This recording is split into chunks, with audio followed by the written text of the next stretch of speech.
And that's gonna be the, location of the new health department, I guess. And that's it. What about Kroger fuel station? I'm sorry? Kroger fuel station. What about? I mean, have you all had anything on that? Oh yeah, they're actively working right now. They're trying to get a bigger sign for, they want to replace the Starbucks, not the Starbucks, the, Kroger. not the Kroger, the sandwich shop. Subway. Subway, they want to change that Subway sign to take all three businesses. So they're going for a variance on that, and they're going, we're allowed 150 square foot for a sign, they want to go like 300 square feet, because they want to have their prices up there, and they want to have the car wash, and Subway, all one big sign. But Bob, what about the sushi place or whatever it is out there by T-Mobile or whatever it is? What is it? The sushi Hibachi. place. Is that what it is? I don't know nothing about the food. Oriental, or whatever. Yeah, I like bologna. What, when's it supposed to open, or is it ever gonna open, or? No, I don't know if they're open or not, it's been quite a long time. Yes, sir. Looks like it's done from the outside. I'm sorry. It looks like it's done from the outside. Right. They've not reached out to the city yet to establish their business license. But work is being done. Okay. The exterior was already done from T-Mobile, they were just finishing the interior. Gotcha, okay. All right, thanks. Just noticed the signage up or something. Any other questions, anybody? Okay, thank you. Thank you, Bob. Code Enforcement Officer Stephen Tuttle. Just a few houses to report. Zero Anson Place was demolished and torn down and a lot cleared. 280 Richmond, as Bob reported, was purchased at the Master Commissioner sale this last, what was it, April 9th? Is that the date? I think it was. And 242 East Locust Street was bought by an investor at that same sale. So those are going to start, 280's got a demo permit to be down soon. 242 is going to be fixed up by the investor that bought it. 510 Scott Street, the owner themselves tore that down and cleared off that house and retains ownership of it today. It's a nice lot that's been seeded with grass and it looks good. Since 2019, we have gotten 38 properties that are gone in the city that are now lots that are all cleared off. So we got 2 pending on that too, so there's still 2 more to go. Also, we sent out about 22 weed letters. It's kind of grass season now. Things are getting high, so we're sending some stuff out. So I encourage everybody to not let the grass get overgrown. Any questions on any of those?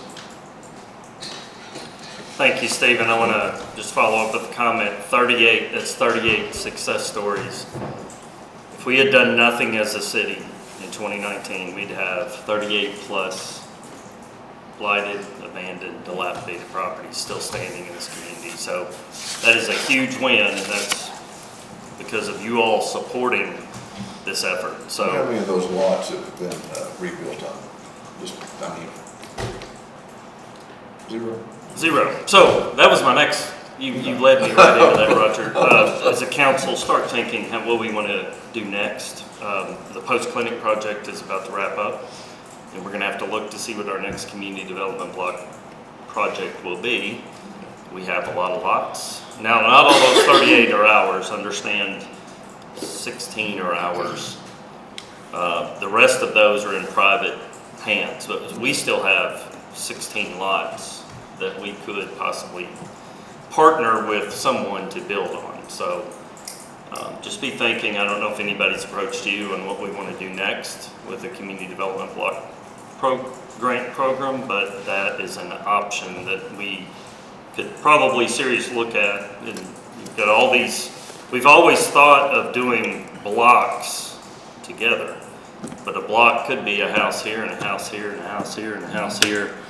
You know, it's still solving an issue of we desperately need housing in this community, and that wouldn't solve all of it, but it would be a good start to trying to put some people in a good affordable home. So Put 16 families in. that's right.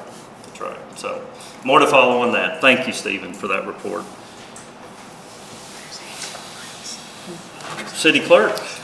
My update to you tonight is on where we're at on our property tax. We now have 158 as of close of business today delinquent property taxes. Taxpayers still have until close of business April the 30th to get them paid. And on May the 1st, we will file liens against their properties. And that list will be made public by the newspaper and our website.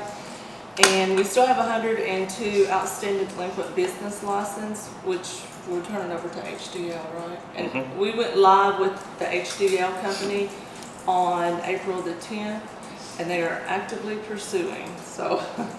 Is that about normal for this time of year? I mean, that number? It's still a little high, Still higher yeah, than normal. yeah. And that's all I have.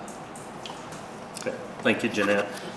And the mayor's report, sorry for the last minute, I got this on your desk with 1 minute to spare, but kind of the highlights. If you look on the left-hand side, I want to point out the post-clinic dedication will be this Saturday at 4 p.m. So any of you all who are available to come, please feel free to do so. I know Congressman Barr will be in for that event. Representative Hale, Senator Elkins, Judge Executive will be in attendance. So everybody that's had a hand in making that project possible will be there. With the exception of the governor. The governor's not going to be able to make it, but they'll send a rep. Anyway, big day, especially with the festival going on in the courthouse square. Nancy Green Pancake Queen Festival's going on. So big day, as well as, well, I might as well list them. Du Bois got something going on, health fair that day. I know we have a child abuse prevention event at the First Church of God. There's an event at the skate park that afternoon for anybody that wants to do some skating.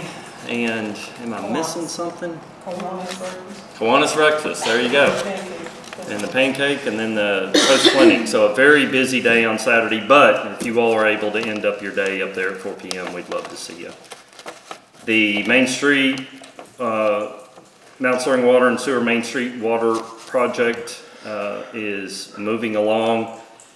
They are near completion, so we had been briefing that hopefully they'd be done here in May. So by the next time we meet, that project will be completed, provided weather cooperates.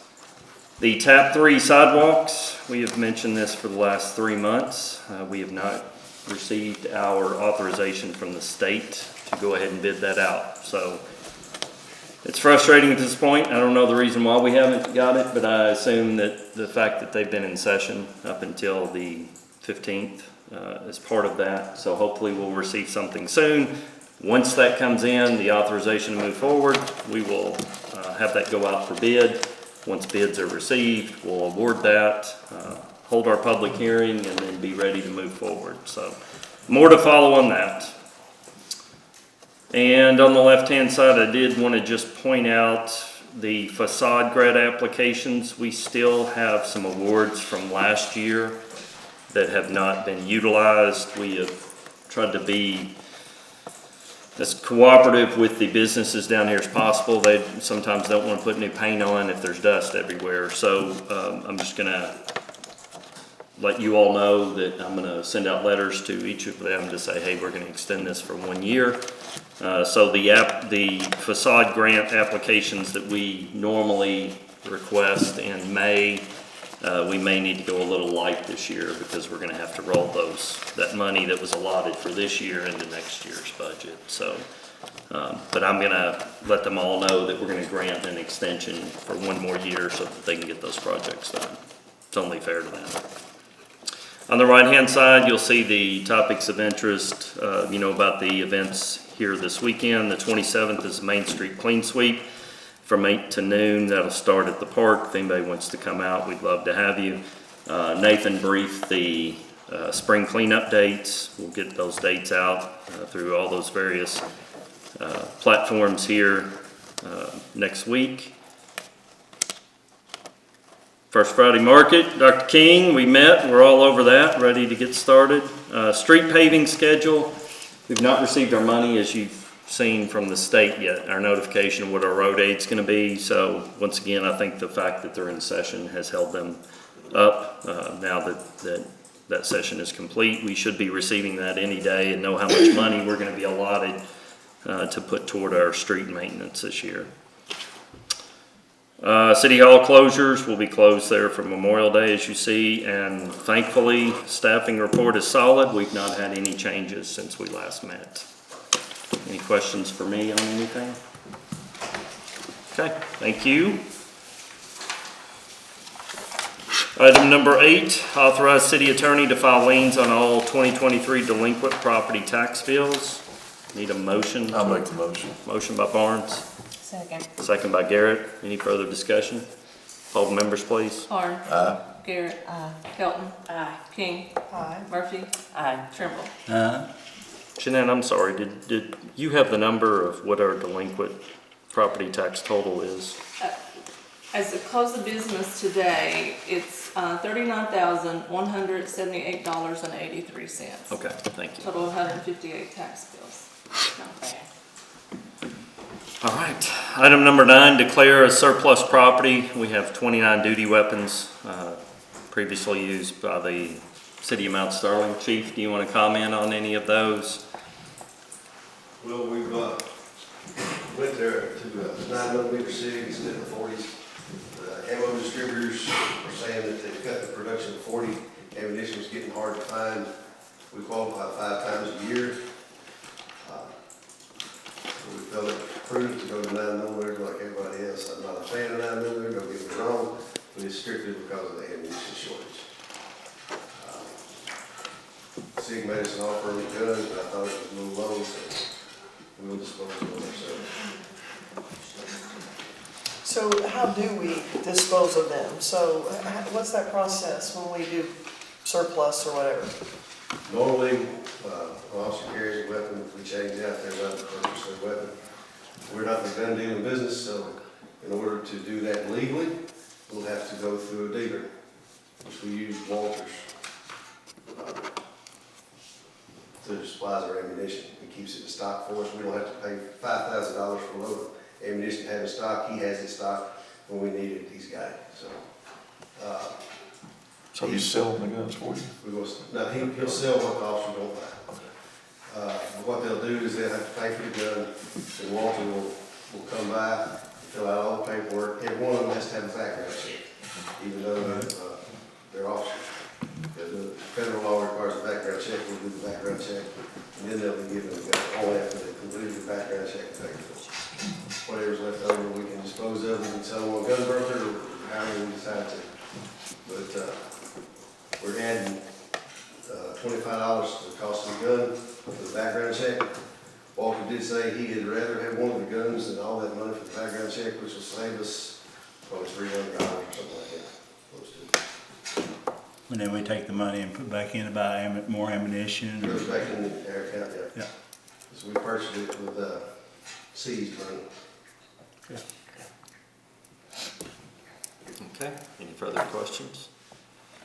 Just need a motion to approve. Barnes, second by Trimble. Any further discussion?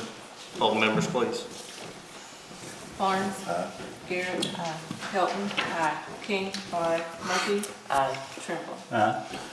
Item number 10 is Resolution R2 2024. This is a amended resolution authorizing City of Mount Sterling to enter into an agreement with the Commonwealth of Kentucky Transportation Cabinet with project, you can see 73239, which is our transportation and revitalization of sidewalks phase 4. That's the North Maysville corridor. There was an error on the last resolution, and the state has just asked us to pass this new resolution to make it official. I'll make a motion. Motion by King, second by Trimble. Any further discussion? Poll the members, please. Barnes. Aye. Garrett. Hilton. Aye. King. Aye. Murphy. Aye. Trimble. And obviously, just as a reminder, we will not even venture, I better say this for Laura so she feels good. We're not beginning that project until we're done with phase 3 downtown, so.